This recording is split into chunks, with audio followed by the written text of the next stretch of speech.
Not too many shows out there can provide you with the gift that Gene is going to give you tonight as we continue on part 3 of our discussion on the Trivium, the Quadrivium, and go for a full-blown as we reach to understand the Qabalah and the mystery schools with Gene Odening.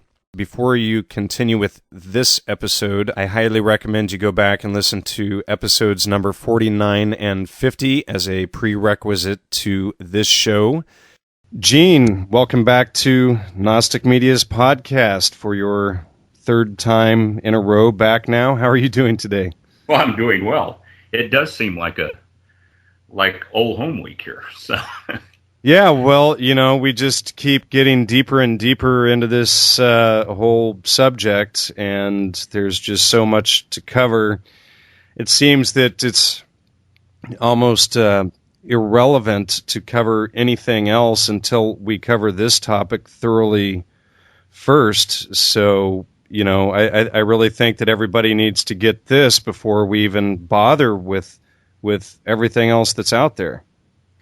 Well, these topics are universal, particularly the trivium. It's so easily applied to just about any concern that humanity has had. And then, of course, the subject matters of that which surrounds us, the topics in the quadrivium, being that they're so nicely tied in and integrated to a symbol system, the symbol of number. We can start from the universal and start to in the trivium, and then start to get a tighter focus with the quadrivium. And tonight, I think we'll be able to close a circle of sorts. And of course, this is the least known of the topics, but it's some of the knowledge that was held by what were called the mystery schools, and these were the temple religions that were built up, mostly in what would become cities.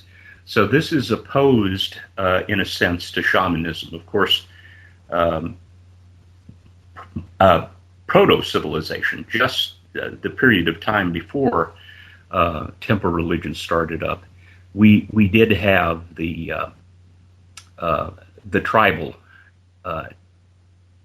type organization, and it was as that became more focused that the temples were built up as stores of knowledge, and then the cities more or less naturally came about from them.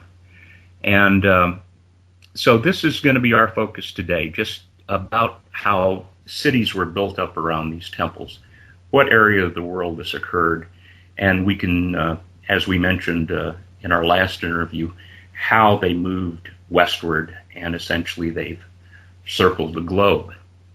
So you and I have decided that we're going to make this your first interactive interview, and there's a website that we can all go to if we have our computers on and ready. If you're listening to this on a podcast, you might want to get another window up and go to this particular website. It's www.ifdawn.com, or do a word search on If Dawn and click on it. It in a word search mode, it will say Tree of Life, the original 1994. And once we have that page up, we'll notice that there are 2 windows. Do you have those in sight, Jan? Yep. Got the Tree of Life on the left with a description. It says the interactive Qabalah on the right. Yes, that's correct. So let's concentrate on the left-hand window. And we see a diagram over there made up of 10 spheres, and they're connected with 22 connectors. Later we'll see that this has been brought forth in the modern day mostly through the Hebrew tradition. I think a lot of New Age stuff out there uses some of that too as well, don't they? Yes, they do. It's a very universal subject, and very useful, as we'll see. I'm just trying to establish the antiquity of it. It does go farther back in time than the Hebrew tradition. It's just brought forth in its most refined manner by the Hebrew tradition. And let me ask you one thing, Gene. What do we say to people with regards to the Trivium and what we've learned over the last couple of weeks about people who will say that anyone who is studying the Qabalah is a Satan worshiper or something of that sort? Well, I've actually spoken to some acquaintances and friends who are of the Hebrew tradition and think that it's a demonic study. And the only thing that I can say is whenever there's a particular system that seems to be insightful, there is an element out there that doesn't want you to look into it. Psychedelics is one of those, for example. And it's usually people that make up, or the people that attack things like that are usually the people that are the least read or educated on those subjects as well. Well, that's a categorical statement that I couldn't make, but yeah, we might be able to make that generalization. Using the Trivium. There you go. There we go. We'll see where the Trivium is on this, the Tree of Life on the left-hand side of the screen. We see that there are 10 spheres. Now, let's notice that they have colors. The one at the very top is white, which, of course, contains all colors. And then we come down to the left-hand side of the screen is black, which is no color. And then the mixture of the two would be gray. And notice that that's in a chevron pattern. Those three spheres are in a chevron pattern. And those in Hebrew, the spheres are called sephira. That is the plural. The spheres themselves, the singular, is called sephirot. So I'll start referring to those as sephirot. So the three sephirot in the chevron shape pointing upwards is called the supernal realm. Now, we'll notice below there the colored sephira are arranged as two chevrons pointing downward. The red, yellow, and blue constitutes one chevron. The orange, violet, and green constitutes another chevron. And finally, we have the what looks like an Earth globe at the very bottom. And in fact, that is what it represents. But first, I want to show how this can be used as a system, as a mnemonic for just about anything.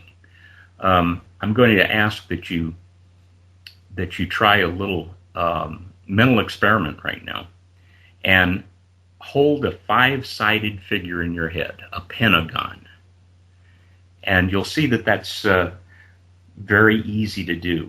A lot of times we'll see the pentagon shown on television, but that 5-sided figure is very easy for the mind's eye to hold.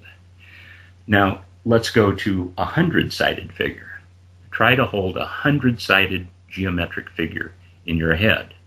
And of course you can't. So let's make it 10 times easier. And let's come back down to a geometric figure that's a decahedron. That's a 10-sided figure. And of course, having tried to do this a number of times myself, I know it can't be done. A pentagon seems to be the geometric figure, the largest geometric figure, the one with the most sides that we can hold in our head. Now, we're also known to be able to hold about 7 items in our memory at one time. That's why telephone numbers used before we had the introduction of area codes. Telephone numbers were always about 7 numbers long, and it's because most people could hold that in their head. Now, with a little practice, if we look at these chevrons over here, we've got one chevron pointing up, made of 3 sephira, then 2 chevrons pointing down, made of 3 sephira each. You can easily hold 9 in your head. Just think of 1 chevron pointing upwards, 2 pointing down, and 9 is suddenly in your head. You can hold that as a mental image. And of course, you just add 1 to the bottom, and now you have 10. So after the show, just try to hold that image in your head, and with a little bit of practice, with a couple of days' practice, you'll be able to assign whatever you want to remember in your head. You can assign a grocery list, or you can assign a number. Just assign one item to each one of those, and within a week, you'll find that you'll easily be able to hold in your memory 10 separate items. So this is one use of this tree of knowledge. The tree of life. It's a very practical application. It has many applications that are just simply held like this. Now, the 22 connections there are each noted, as we'll soon see, as being one of the 22 letters of the Hebrew alphabet. The Hebrew alphabet does not have vowels. The first alphabet to include vowels and was considered the first complete Western alphabet was the Greek alphabet. And they took their consonant alphabet from the Hebrew. But as we'll soon see, the spheres themselves are called inactive. They're non-dynamic comparisons, whereas the connections are called dynamic. So there are actions that occur within those connections, and we'll return to that in just a moment. Let's get back to the colors. From the supernal realm, the white, black, and gray, we'll come down to the first chevron pointing downward, and we'll notice that those 3 are the primary colors: red, yellow, and blue. So already we have light and color being broken up in a very practical manner. Now, below the primary colors, if you look at red and yellow, just below the red is orange. So that's the first of the secondary colors. You mix red and yellow, you get orange. Below the blue separate, you see green. Mix blue and yellow, and you get green. And then, of course, you mix the 3 colors above the violet. That's what gives you violet. It's mixing all of the secondary colors to give you the tertiary color, the 3rd level color of violet. And then down below, what looks like a sphere of the world with a cloud cover, oftentimes that's shown as brown, which is another tertiary color. It's the mixture of all the primary, secondary, and violet in it. But this refers to another mnemonic process that we'll show in just a moment. That's supposed to represent all colors as they show up on Earth. That is, individually.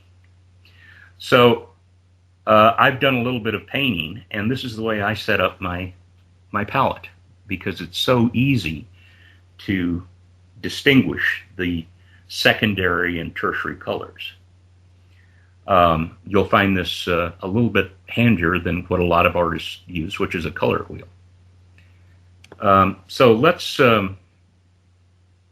let's now go over to the Qabalah overview. If we look at the very bottom of the tree of life, at the very bottom of the diagram, we'll see listed down there Qabalah overview. There's Qabalah home on the left, Java in the middle, Qabalah overview on the right. If we put our cursor on there and click once. Okay, so Qabalah overview. Yes. Now, the right-hand side window now says the interactive Qabalah, and then overview right below that. Correct. Okay. Let's scroll down slightly to the next diagram on this page. You can review the text at your leisure when you come back to this site. You'll find it quite useful. Very entertaining, in fact. Now, we have another tree of life with a few more added features to it. Now, the first thing we notice is there are no colors, but we still have the numbering. We have numbering systems up there now. 1, 2, 3, of course, 4, 5, 6, 7, 8, 9, and the one at the bottom is 10. Now, each one of these has the alchemical, each one of these sephirot has an alchemical symbol for the planets. So you can see that number 10, for example, that's the alchemical symbol for Earth, a cross, essentially, the four corners of Earth. Number 9 is the moon. Number 8 is Venus. I'm sorry, number 8 is Mercury. Number 7 is Venus. Number 6, that's the symbol for the sun. And if you compare that, of course, to the diagram on the left that's colored, you can see that the sun, of course, is yellow. And number 5 is red. That's Mars. And number 4, that symbol there is for Saturn. And Jupiter is number 3. And number 2 is Neptune. And number 1 is Uranus. Now, if we notice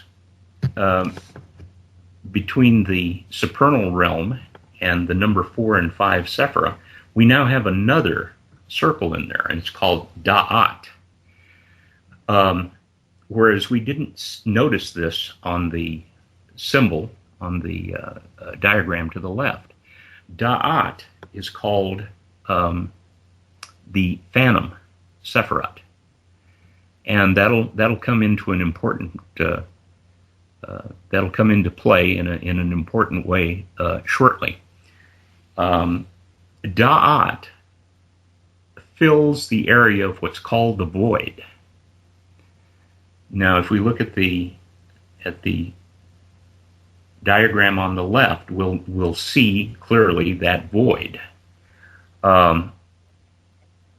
When we next go to the symbol on the left and click down below on the right-hand side where it says Reveal. Have you clicked on it? Yep, Reveal underneath the main tree diagram in the left panel. Yes. At the bottom. Exactly. Now we see we've got the numbers showing, and we also see the Hebrew letters on the connectors. Those are the 22 letters of the Hebrew alphabet. Now the names at the top of each sephirot is the Hebrew name, meaning Keter, for example, means crown. Number 2, it's pronounced Chokmah, means wisdom. Number 3, Binah, means understanding. Number 4, Hesed, means mercy. Number 5, Gevurah, means severity. Number 6, Tiferet, means beauty. Number 7, Netzah, means victory. Number 8, Hod, means splendor. Number 9, Isad, means foundation. And Malkut, number 10, means world. So this is actually the law of duality that we're looking at. The number 1, Keter, the crown, that is the heavens. And number 10, the world, is the earth. So everything that's in between is the one story that's been told over and over again. It's the story of the universe. It's the story of life on earth. It's a story of life in the heavens. It's a story of actions through time immemorial. or at least since the world was formed, I should say. But what we're actually seeing here, even though we're on a vertical plane, we have these sephira set up on a vertical plane. We're actually looking at the two aspects of unity, of the heavens and earth. So as we get into the study of Qabalah, we'll see that Keter, number 1, is said to be the same as number 10, the world. And all the actions and entities that are within the two spheres will have certain characteristics to them, which we'll cover in just a moment. Now, what I wanted to show is, if you notice the supernal sephira, the black, the gray, and the white, look at number 3. It says understanding. And look at number 2. It says wisdom. Now, this might lead us to notice something. If you remember, da'at over here, I may not have mentioned it, but da'at means knowledge. So here's the trivium. If you put the phantom sephira up there, we have knowledge, understanding, and wisdom. When you have knowledge, understanding, and wisdom in the supernal realm, in this case, it's in your head. Your head is on the uppermost part of your body. Once you get knowledge, understanding, and wisdom under control, you can start to examine everything else below it. So, I'm also going to point out here what da'at is. When we take number 10, which is the world, and imagine taking that and putting it in place of da'at, you'll see that now we have a diagram. If you want to block off number 10 with your hand on your screen, and you'll see that there are 10 sephira up there in a very ordered diagram. It's very symmetrical. This is actually the tree of knowledge of good and evil. Number 2 is when you're looking at the tree of knowledge. Now remember, the tree of life and the tree of knowledge were supposedly both in the Garden of Eden, but they were in fact one. Before Adam was tempted to eat of the apple, this was the tree of knowledge of good and evil. Number 2 was known as evil. I may have them backwards, but one or the other. Number 2 is known as evil. Number 3 is known as good. So when Adam took the apple and ate of it, he fell. Mankind fell from where he was previously all the way down to the bottom of the tree. And this now became the tree of life on earth. So this signifies the fall of man. And there's a story told on a diagram, symbolically. Now, I've got a bibliography that I've put together, and we mentioned it last interview. And in there's a book called the Cipher of Genesis by Carlos Suarez. And this is the only place that I've ever seen this explained. You can buy it off the internet. Amazon carries the book, but it's a wonderful book to explain some of these aspects that I've never seen anyplace else. For example, the tree of knowledge and the tree of life. They are the same, and da'at is where we have empty space that was vacated when man fell to earth. He now fell out of the Garden of Eden, and he's now all the way down here on Earth. So let's look at the diagram on the right-hand side a little bit more closely. And we'll notice it's a little difficult on this particular diagram to see it, but we have some yellow and black horizontal lines drawn there. What this is supposed to actually show, and I've actually seen better diagrams of this, this is supposed to show the four worlds. Now, when Jacob, the son of Isaac, the biblical Jacob, who was later to become Israel, when Jacob was lying in the desert one night, he is said to have laid his head on a pillow of rock and dreamt of the four worlds of creation. And this is called the Tetragrammaton, the four worlds. And these horizontal lines are supposed to break them off. You'll see that the line at the bottom, right above the 10, that is the world that we live in. This is Earth. This is where Jacob laid his head down. And he started to dream from the top down. He started to have a dream of God. So he started at the crown, at Keter. And his dream was that this was all there was before there was anything, which was, of course, the heavenly realm. Now, if we look at the next, that heavenly realm, by the way, is listed in bold letters just to the left, and it's called intimacy right there. But you'll also see that there are three words written above it, and these are also other names when you're using this for different types of meditation. For example, the one at the top is called Absolute, and that's the Hebrew designation for the heavens. And when you're using this for a psychological meditation, this is where will is.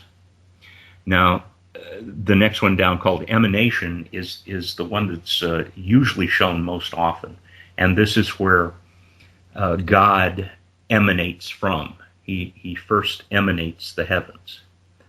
So we come down to the next one, and it's called the world of creation. And the one in the word in bold print there is usually the one that you see in this realm, the second world down, which is the world of creation. Now,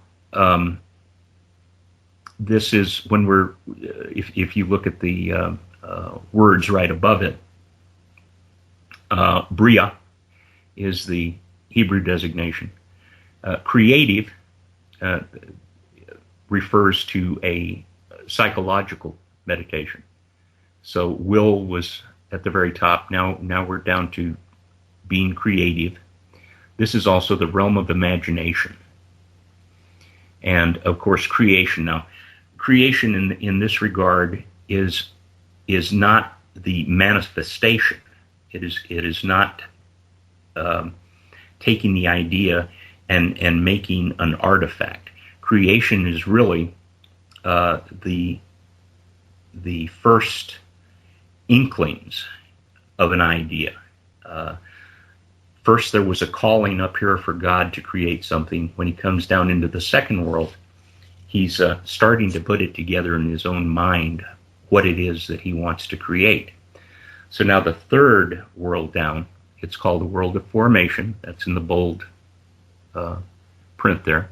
Right. Now let's start at the very top there where it says Yitzra, and that's the Hebrew designation. Now this is where physical manifestation, the next one down, this is actually out of place on this particular glyph. Physical manifestation and action are actually the fourth world. This is a mistake on this particular diagram. The only words that match up here are itzra and formation. Formation is taking the ideas of creation and becoming more concrete. In other words, taking the design to a more blueprint stage. You now have enough information, or God has enough information in his mind as to what he wants to create, and now he wants to form the blueprint. He goes to his drawing board, let's say, and draws out the creation of the universe. And then finally we get down here to the world where we're at, which is the world of doing. Now you can see that doing and action are the same thing. This is the world of manifestation. Asya is the Hebrew designation.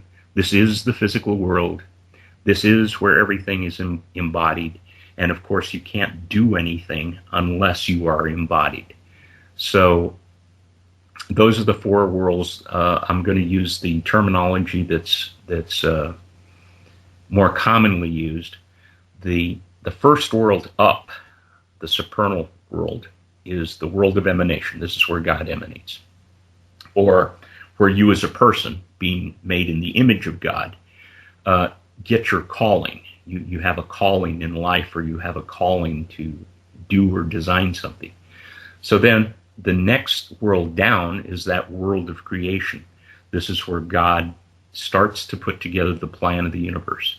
Or you, as in the image of God, start to take that calling that you have and start to do some blue sky thinking about it. The next world down is formation. And of course, as I say, this is where God goes to the drawing board, and this is where you go to the drawing board for whatever you want to manifest in the world. And these are your plans. These are your focused plans. So the next world down is the world of action. And this is where you bring the plan forth and make it happen. This is when God made the world. Now, these are the dreams, as I say, of Jacob when he laid his head on the pillow of rock. Now, that pillow of rock is going to come into play as our discussion progresses. What he envisioned, what Jacob envisioned, were angels coming down from the world of emanation to inspire man. They came down through the world of creation, formation, finally came down here to inspire man. And man could ask of the angels, could pray to the angels for answers. And he saw angels going back up through these worlds, through the world in the other direction, in the world of formation, creation, and finally back up to the world of emanation. And he pictured these angels going up with questions and down with answers and inspiration. And this is the way he imagined his mind, his psyche working. And of course, he was below, and the greater, the all great, is above. But in fact, they are the same. The world is within the heavens, and the heavens is just the home of the world. So those are the four areas of thought and manifestation. Now, if we look at this, this is also the scientific method, which is the latest use of the Qabalah. So, beyond anyone who is telling you that the Qabalah is witchcraft and has no use, does not know how this relates to the scientific method, does not know how this relates to medicine, does not know how this relates to engineering, does not know how this actually directly relates to military tactics. The scientific method starts out at the very top with observation. Observation of what? Observation of the physical world. So you either want to understand what the physical phenomenon is, or you want to use the laws of nature that you've come to understand to come up with an artifact. You want to come up with, let's say a wheel, a wheel that you might put on a cart and have it drawn by a horse. So this inspiration for something comes into your head. So you're a scientifically minded person. The next thing you do is come down to the world of creation. Now, in scientific terms, this is the second stage of the scientific method, and it's called hypothesis generation. And this is where you take your ideas of wherever you want to go with this physical plan of yours, and just come up with things that you're familiar with. What is it that's in the world that you already understand? Now there'll be more than one thing. So you generate multiple hypotheses, and you use metaphor. You use analogy for this. So this is called, in other disciplines, this is called blue sky thinking. This idea of generating hypotheses. And a hypothesis is an attempt at an answer. It's not yet formulated into an answer. It's just an attempt. So we now have our family of hypotheses. Our blue sky thinking is complete. And we understand that we're complete with our hypotheses because we're going to take the most likely one of those, and from that go to the next level down on the in the scientific method called extrapolation. So in extrapolation, we're taking the most likely hypothesis and refining it. We're refining our hypothesis by just thinking about it. How do we mesh the ideas that are within this hypothesis? How do we refine it? So we extrapolate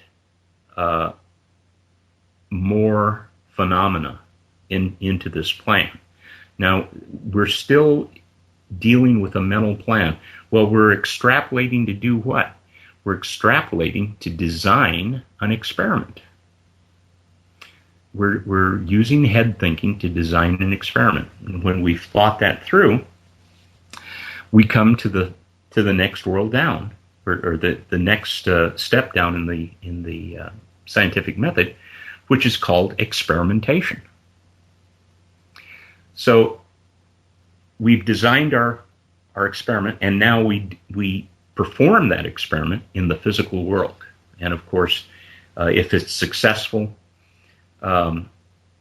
we want to repeat it, and we want to get to the point that our extrapolation is worded such that other parties, other people can also repeat this. So we want a repeatable experiment. Now, of course, if we come down to the area of experimentation, or the area of action, which is here in the lower world of the tetragrammaton, and it doesn't work, then of course we start to go back up. We go back up to the world of formation and see if we can extrapolate more characteristics in order to get this to act as we wish next time we experiment.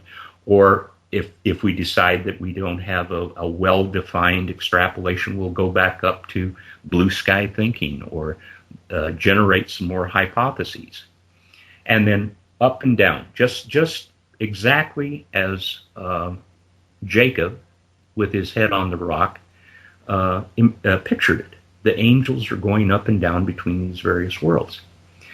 So there we are in the Qabalah. We call it the world of emanation, the heavenly world, which is the real world. The world of creation, which is the mental world. This is where planning is done. The next world down is the world of formation. Now we're still in the mental world. We're just more refined in our in our thinking. And finally, back down to the real world, which is earthly.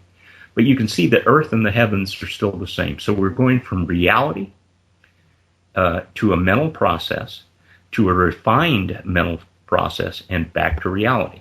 Now, if we look at the scientific method, we see that what's our first step? Observation.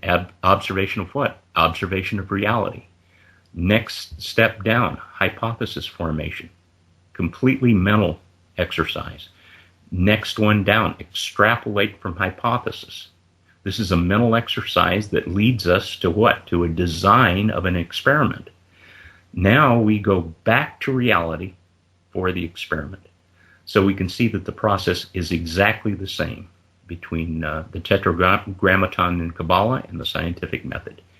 Reality, mentality, mentality, reality. In medicine, the process is the physician first examines the patient to see what his symptoms are. His second step down is to diagnose from the symptoms. What may those symptoms be? What do those symptoms fit? What malady do they fit? And the next step down is prognosis, which is where he designs from what he's decided from the diagnosis should be done. How should it be treated?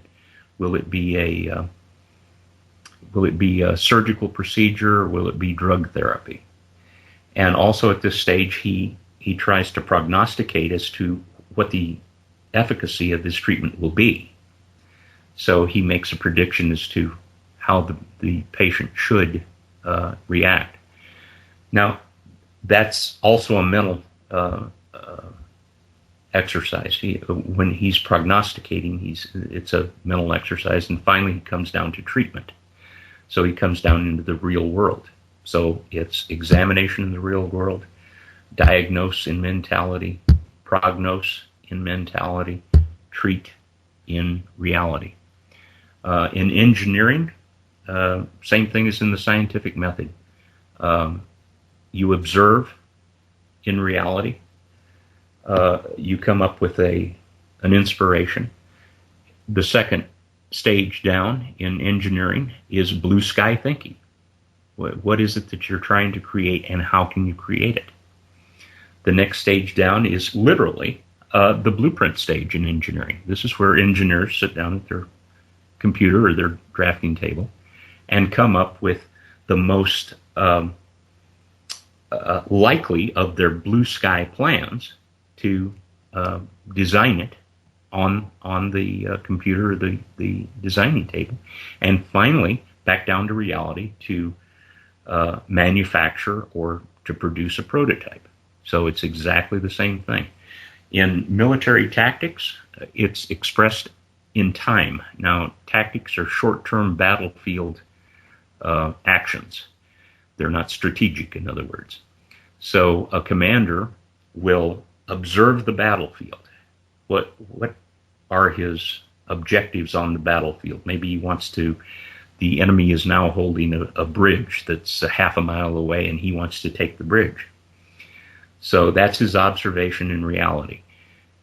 He meets with his general staff and asks them for their opinions. This is our objective. What is your plan? What's your plan, etc. Everyone comes up with his own plan. So this is the blue sky thinking, the generation of hypotheses. Then the commander takes the most likely, and it may even be his own plan, but the most likely plan, he comes down here and he forms a plan, and then he executes it. So in sequence, it goes a time to observe battlefield objectives, a time to think, a time to plan, and a time to execute plan. So you go from observation in the real world, planning in mentality, the battle plan itself from the most likely of his general staff meeting plans, and then back to reality to carry out the plan in reality. So we could just go on and see that this is the most efficacious way of utilizing our human conceptual capacity to generate an end, to generate the purpose that we envision. Now, let's go to another area of the diagram. We're still on the right-hand side window. Okay. And we'll see that there are pillars that are marked out vertically. You'll see right in the middle there's a pale green box around the sephira. The center column. The center column in the middle. And then on either side we have a pink, it looks like a pale red column on either side. Or peach or something. I'm sorry, what? Peach or something like that. Yeah, peach, okay. Now we can use this for another set of plans. If we go back to the left-hand diagram and look at sephira number 4 and sephira number 5. Number 4, the blue one, says mercy, and number 5 says severity. Now you'll often, and most often you'll see this, number 5 will be named judgment, and number 4 will be named mercy. Now, what these are supposed to indicate are opposite sides of the coin. Normally you'll see that judgment without mercy is tyranny, and mercy without judgment is weakness, or any number of undisciplined ideas are over here with mercy. Now the idea, the goal is to be in balance between judgment and mercy, and that's where the middle column, which is called the column of mildness or equilibrium, is. So this is in psychological terms, this is the idea that we have a severe side to our personality and we have a merciful side, but to get out of balance in either direction leads to dire consequences. So the idea in life is to balance right in the middle.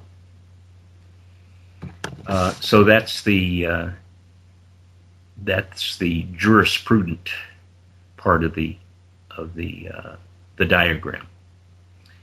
Let's continue on the right-hand side, the right-hand window. Let's scroll down a little bit further to the next diagram. Is it like the meditating man? That's the meditating man. You see him there. Now you see that this is a position that we normally think of people who practice yoga being in. This could be the lotus position. And this is where the term sacred comes from. This is a very stable position where you have your legs crossed, you have your arms bracing you, and you're sitting with a low center of gravity on the ground. You brought your center of gravity down to the level of the earth, and you're sitting on your sacrum. So this is the sacred position, just referring to the sacrum. And this just means that it's the most stable. It doesn't mean that it's unchanging. We often hear that heaven or goodness or truth is unchanging. But because we have the pillar of severity, the pillar of judgment, and the pillar of mercy, we know that it's not unchanging. The idea is to be balanced. So the Eastern practitioners, the Eastern traditions and Eastern philosophers, have that saying of being centered. And this is exactly what they mean. They want you to have your center meridian dictate your actions and your thoughts. Now, in the Indian traditions, those three vertical pillars are called the Ida, Pingala, and Sushumna. The Ida, and I'm not certain as to which side is which, but the Ida is the judgment area. It's on one side of the body or the other. And so wouldn't that be where number 5 is? It could be, yeah. So that's probably it. As we're looking at the man, that's on our left-hand side. So that's the Ida. Right, so it would be on your natural right-hand side, the opposite of the image. If he's facing us. See, we can't tell if he's facing us or not. True that. Yeah, that's what I'm saying. I'm not really familiar with that. I'm just trying to make the similarity. Understood. Clearer. And of course, the other side is mercy. Now, the Chinese have meridians that they practice with in their medicine, and it's exactly the same. These are the three meridians in the body, and of course the meridians on the outside toward the shoulders are when you're out of balance, and then when you're centered, your heart chakra, as it's shown here, along with the throat chakra. You notice here that the da'at is right at the level of the throat. The 22 connectors connect the circles, but there is da'at right at the throat level, and of course 10 is at the anus. Number 9 is supposed to be the generative organs. That's the idea behind having that where it is. Now, the throat chakra is where you speak knowledge. When you've gotten to the point where you're starting to understand it, you try to speak it. And then, of course, you go up to number 3, which is understanding, and number 2 is when you can wisely think and speak and write. But at any rate, in Indian medicine, they break up these meridians even more finely than the Chinese with their 3 meridians. If you can imagine on this the yin yang symbol, where the 2 teardrops are nested together with in an S form, and the S form is right down the middle. So if you put the yin yang symbol just imaginatively on top of this with the black teardrop on one side and the white teardrop on the other, and the S separation, the S-shaped separation right down the middle, you've got exactly the same idea. Yang is the male, that is the active force. Yin is the female, that is the passive force. And of course they can both be out of balance. And then the S shape right down the middle is balance, or what's called Tao. That is the way, that's the path. Now, the interesting thing about the yin-yang symbol is you can start to turn it on its axis. And imagine turning the black side up. The yang side is now pointing upward. Well, now you can see that the path, the way, the Tao, is now out of balance. And we're in that situation right now in the world. We have a very paternal orientation in the world, a very dominating, active situation going on. So if we look at the yin-yang, the yang, there's such a thing as a thing called the yang of the yang, and that's when the black is up top, and the Tao, the middle, is now going on the horizontal plane, And yin, we now have the yin of the yin. So the yang is on top and the yin is on the bottom as you look at it vertically. And as we start to turn, the yang is now starting to balance as this thing turns, and the Tao shows up as balance again. And there's such a thing as when the white starts to turn up, when the yin turns up, we're now saying that that is the yang of the yin. In other words, the yin has now become active. This is when passivity is active in the world rather than aggressive action. And the yang, of course, becomes yin. And on this very site, you can go to, you can explore in here and go to the Jungian concepts, Carl Jung's nomenclature for these various things. And he calls that the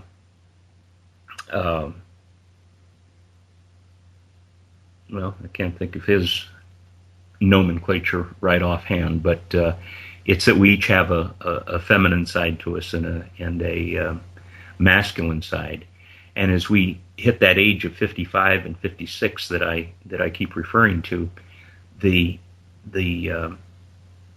hormones in our bodies start to decrease. In the male, the testosterone starts to decrease, and the estrogen in our body doesn't decrease at the same rate, and we start to have a more passive action and thought pattern within us.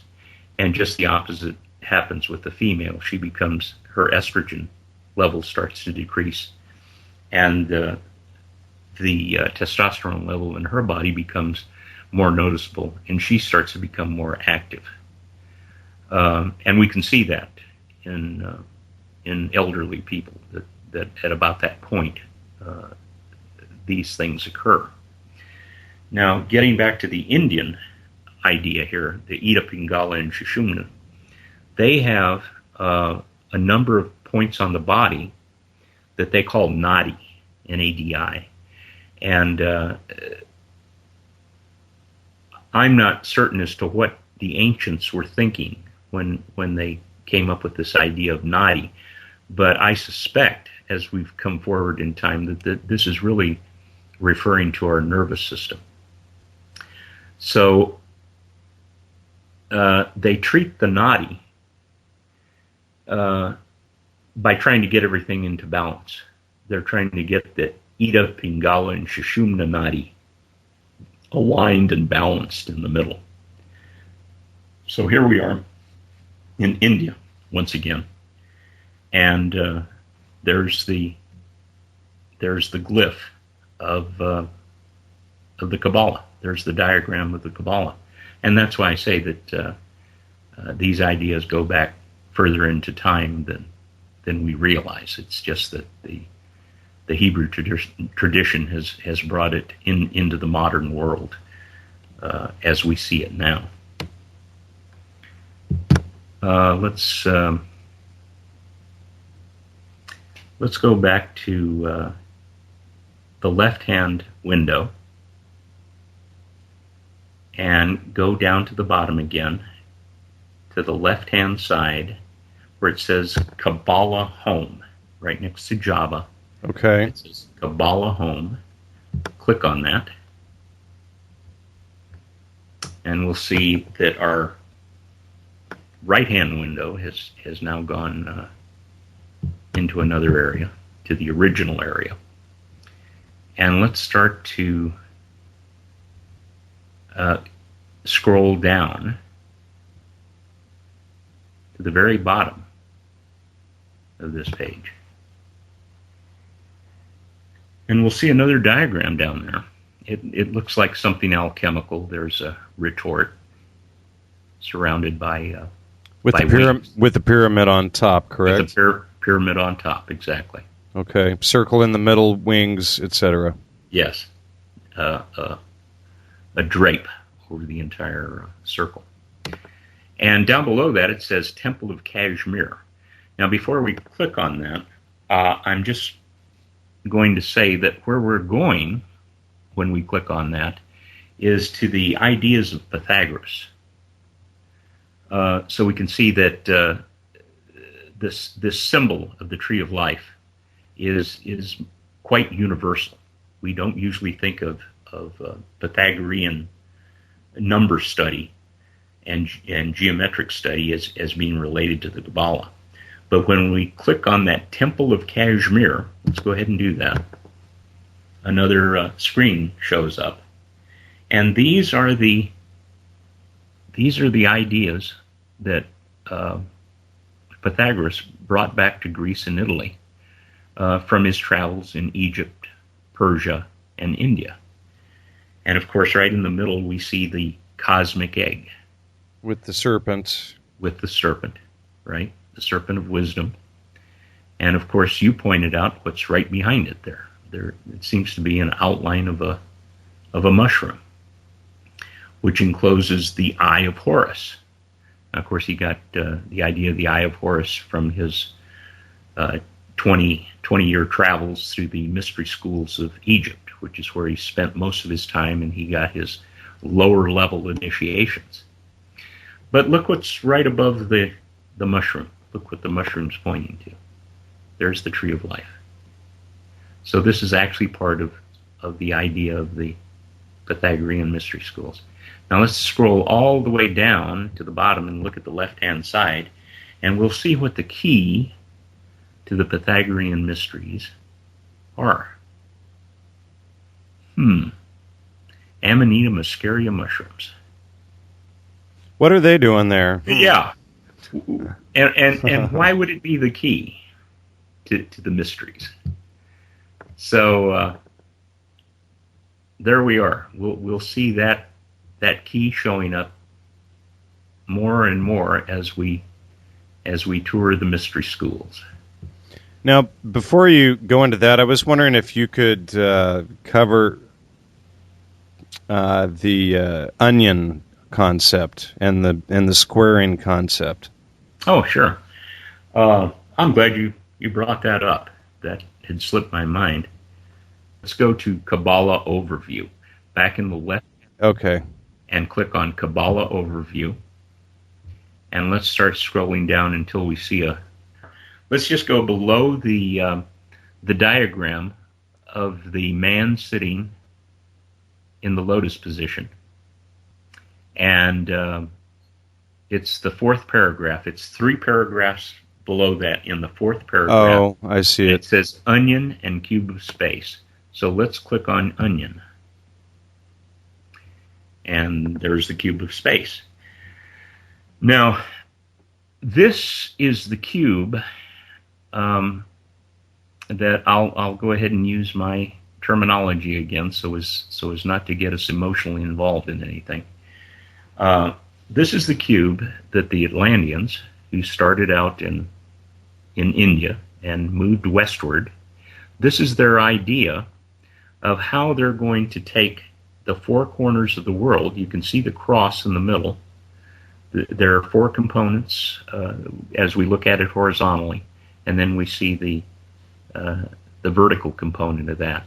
That is, if you encircle that completely, you'll have a globe. So imagine a globe being outlined or being supported by those 6 directions within the cube. And now the cube is enclosing the globe. This is what we spoke of last time, that the ancient plan is. It is to square off the globe. The square is a plan. Now, so would that be what would be more commonly called like the New World Order or something like that? Yes, it would be.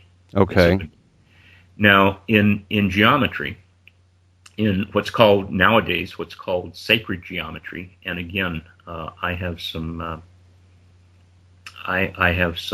books in the list of bibliography that people can ask me for via email. But there's a couple of books that relate to geometry, and in there it says that straight lines are male and curved lines are female. And so, of course, you can see that we're taking a curvature. We're taking a globe, which is female, Mother Earth, and we're squaring it off with this cube, which is, of course, male. So we're in a male-dominated time and space. So once the Atlanteans have moved around the globe, bringing their civilization to all of us, we will have completed the squaring off of the globe. They will have completed the circle of the globe and have squared it off to a standard plan. And, of course, this is the brick in the wall, the cube that we had spoken of last time. This is the enterprise. This is the big idea, to have squared off the world. So you can look at aspects of the cube a little bit more at your leisure. Now, as we scroll down just below that, we'll see the silhouette of the Tree of Life. You'll see a lightning bolt pattern in a blue-green shade. And that's the serpent, isn't it? That is the serpent encircling the Orphic egg in the Pythagorean system. Now, in the Kabbalistic system, this is called the lightning bolt of creation.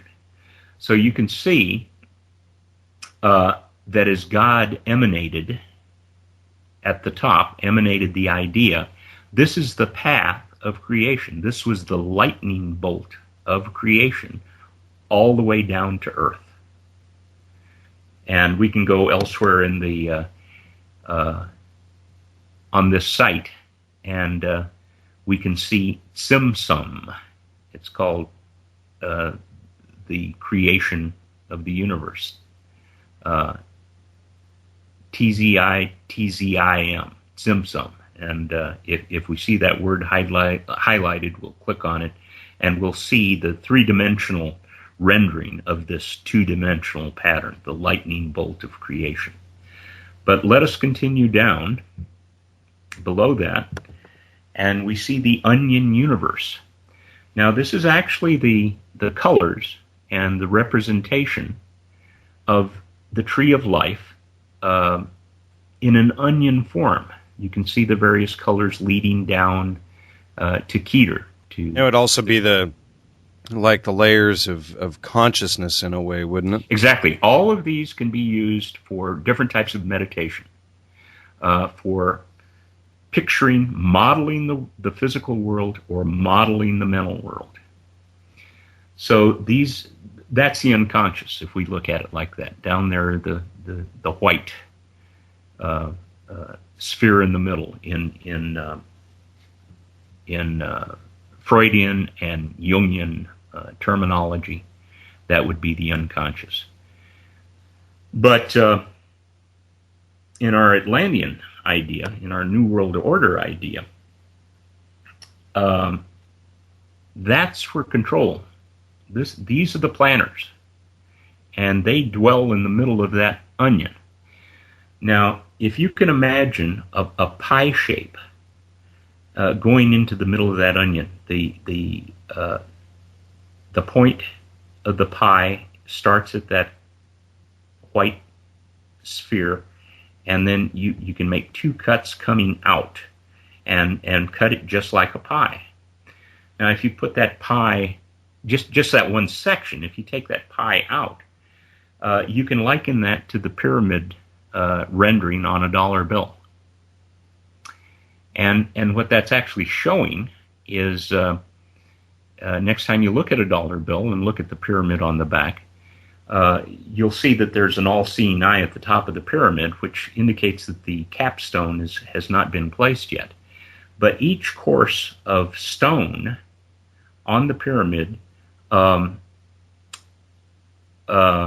correlates to this pie shape that we've taken out of the onion universe. So this shows the hierarchical form of control.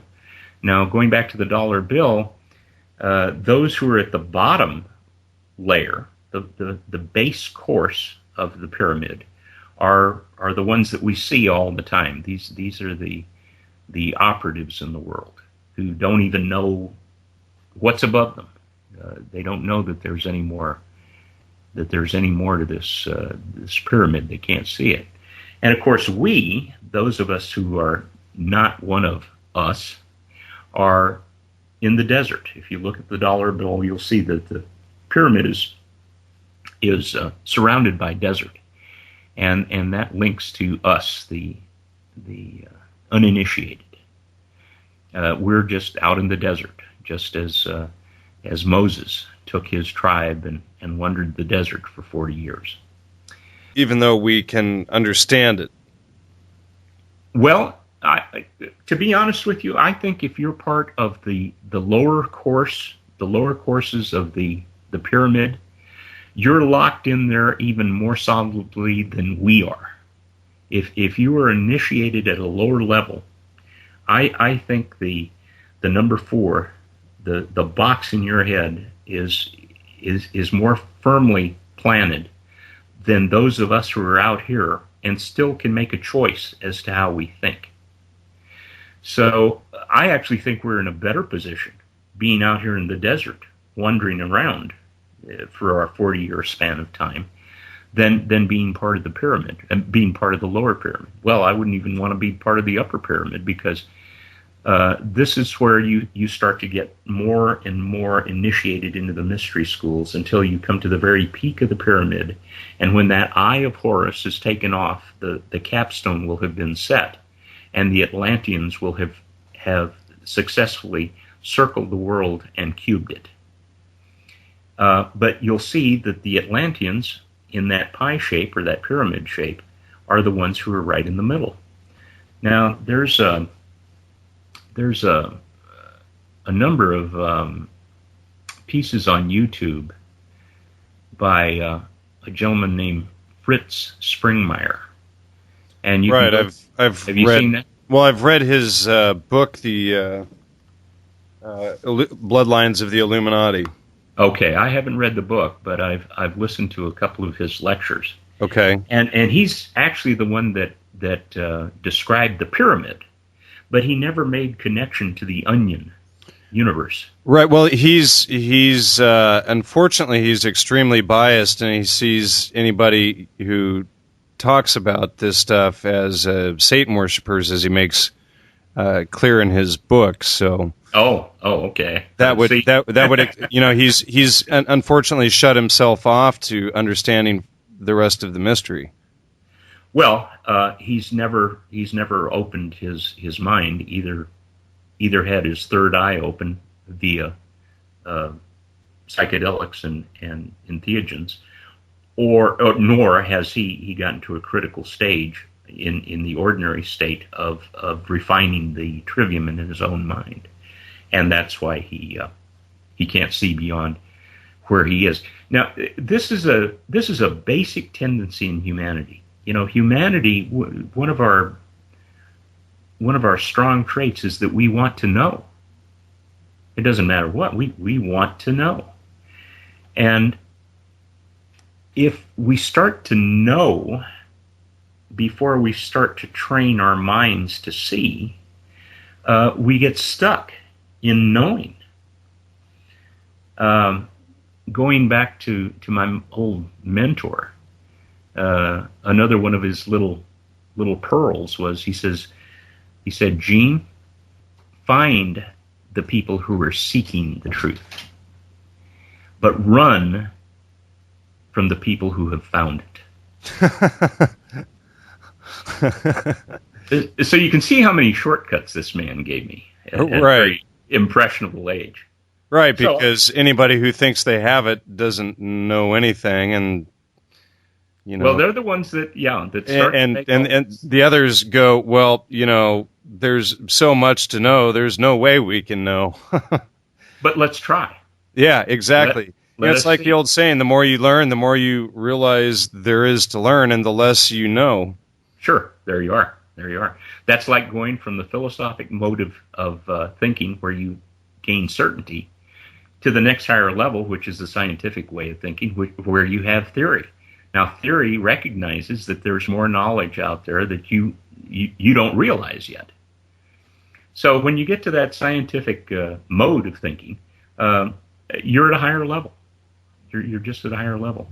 So these people who tend to see the differences in a soul, to see the Satan worshipers and the whatever it is that separates us from them. Well, what can I say? They found the answer, and that's just one of the characteristics that we have. Right. That once we get an answer, we're satisfied, and now we can be kept running around the rest of our lives in the minutia of a book, so that we can make sense of the answer. Right, and that's, and so many people have latched on to that same concept that Springmeier, puts out there, that, that it's all about devil worship. And I come across it online all the time, and people have attacked Allegro's work, saying, well, he's working for the Rockefellers, and he was one of them, and all of this stuff, and they've never studied his work. They don't know anything about what he was doing, and they certainly don't know this. So, it's just amazing how much time people will invest into what they think they know instead of questioning what they don't know. Well, we've been conditioned in our civilized society. We've been conditioned not to look. But as we can see, it's just all around us. It's in literature. It's now on the internet. It's so easy to use the internet as an adjunct to your own brain. But you do have to get to that point where you're a seeker rather than a knower. The Rockefellers. This is a good segue into closing the conversation about where we started with Jacob. Jacob laid his head on a pillow of rock. The Rockefeller, which of course has to be an affected name, the Fellow of the Rock, St. Peter, upon this rock I will build this church. The Philosopher's Stone, which is in alchemy. The Temple Mount, the rock from which Muhammad traveled that one night on his steed, named Barak, by the way. Rode on his steed. It's a different spelling, but it's the same. Right. Yeah, and if for those interested, listen to the Alan Piper interview, and he goes into Barak. That's a very interesting connection. Is it? Yeah. But he left from the Temple Mount in Jerusalem. Now, the Temple Mount in Jerusalem is where Solomon built the temple, or is said to have built the temple. And of course, the Vatican is built on Vatican Hill on the rock, which used to be the Holy of Holies of the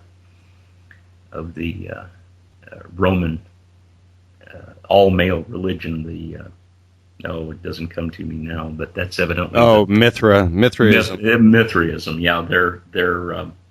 They always had a cave, right? Okay, well, where is a cave built? It's built in a rocky place. Are you familiar with the story of the movie 2001? Oh yeah, Kubrick. Yes.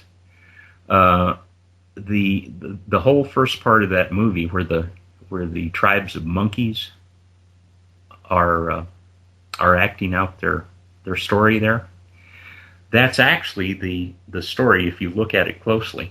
And I think you can actually go to YouTube and find that introduction. Right. But that's actually the story of Adam and Eve and Cain and Abel.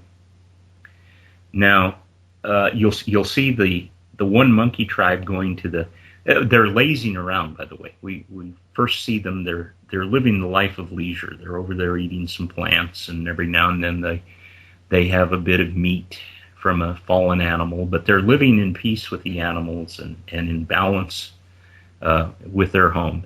and the tribe gets up and goes to the water hole.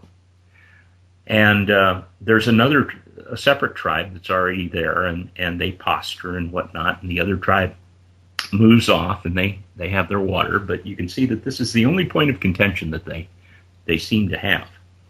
And one night we follow the first tribe, and we see them wake up, and what's in the middle, what's in their midst but this, they call it a monolith. Well, monolith what? It's a monolithic stone. And of course the tribe gathers around it. And the most adventurous of them all seems to be leading the tribe over there, and he's looking closely at what it is. But what is it? It's his mate. It's his female mate that goes up and first touches the stone, the monolith. And she gets her mate and pushes him. He's the most aggressive, but she pushes him. Oh, just like eating the fruit.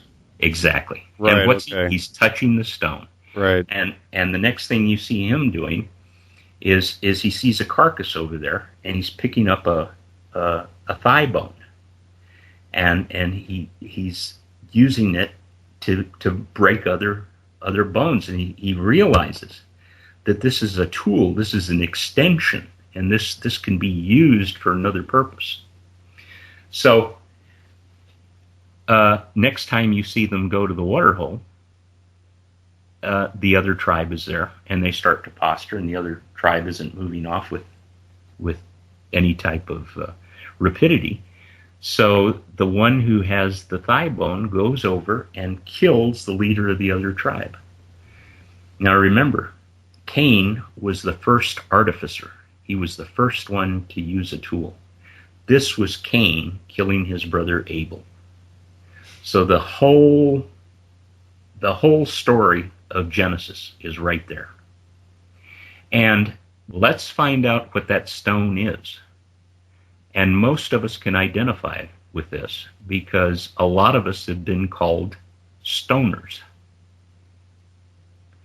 So the stone, in all the references that I just made, is the stone of direct knowledge.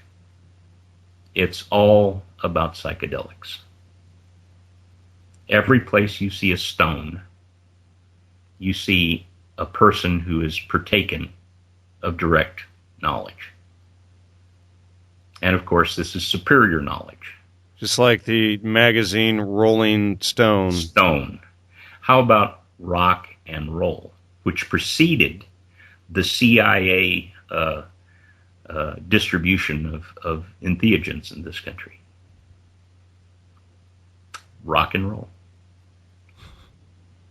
It's all around us. This is, by the way, the alchemical philosophic stone. The gentleman that you were mentioning earlier, who is taking the literature of alchemy literally, is essentially in the same fallacious spot as people who take the Bible literally. The Bible is a wonderful allegory, telling the one story in its own way that's always been told. The movement of the heavens being reflected on earth, the movements of the inanimate being echoed by the animate, those entities that are alive. So by starting with the trivium, you can put all of history, all of what we know of the cosmos, all of what we know of pharmacology together. It's just a matter of opening up your mind. Well, that was well said. Yeah. Well, you want me to just make one more statement, and I'll... Sure, because, I already feel like I'm having almost a full-blown trip right now. So. Well, let me just tie it up. All right. So I'll make the statement here. So now that we've hypothesized as to what the stone throughout history is, let's tie up the three-legged stool. In our ordinary states, we can open our eyes and come to a level of knowledge through the trivium. From that, we can go on to explore reality, which is what we sense around us, through the quadrivium, through the means of number. And then finally, and this is what the mystery schools were about, the stone. Once you have conditioned your mind in the ordinary state, you can now go on to direct experience and actually get benefit out of it. Take your mind to the next level through direct knowledge. Now, it's often been said that God created time, so everything didn't happen all at once. But those of us who have been to a deep level of a psychedelic or an entheogenic state know that everything does pretty much happen at once. And the real work comes after you come back from that journey, back from that trip, where everything happened in a very compressed space and time. And the real work begins by circling back to the trivium and the quadrivium to understand and to utilize what your insights have been. So there's the tour of the mystery schools through those three modes. And I think that pretty much covers our journey here. And quite a journey it's been, to say the least. So thank you for that. Well, thank you, Jan. All right. And this concludes Gnostic Media Research and Publishing's podcast number, what the heck is it? 51. 51. And Gene, this has been quite the gift, and I'm sure everybody who's sat in for the ride with us on the way here is about where I'm at. so well, it's been a real pleasure, John, and I think this was the forum in which I could express this to a receptive audience. Right. Well, I would agree with that. So thank you. Thank you.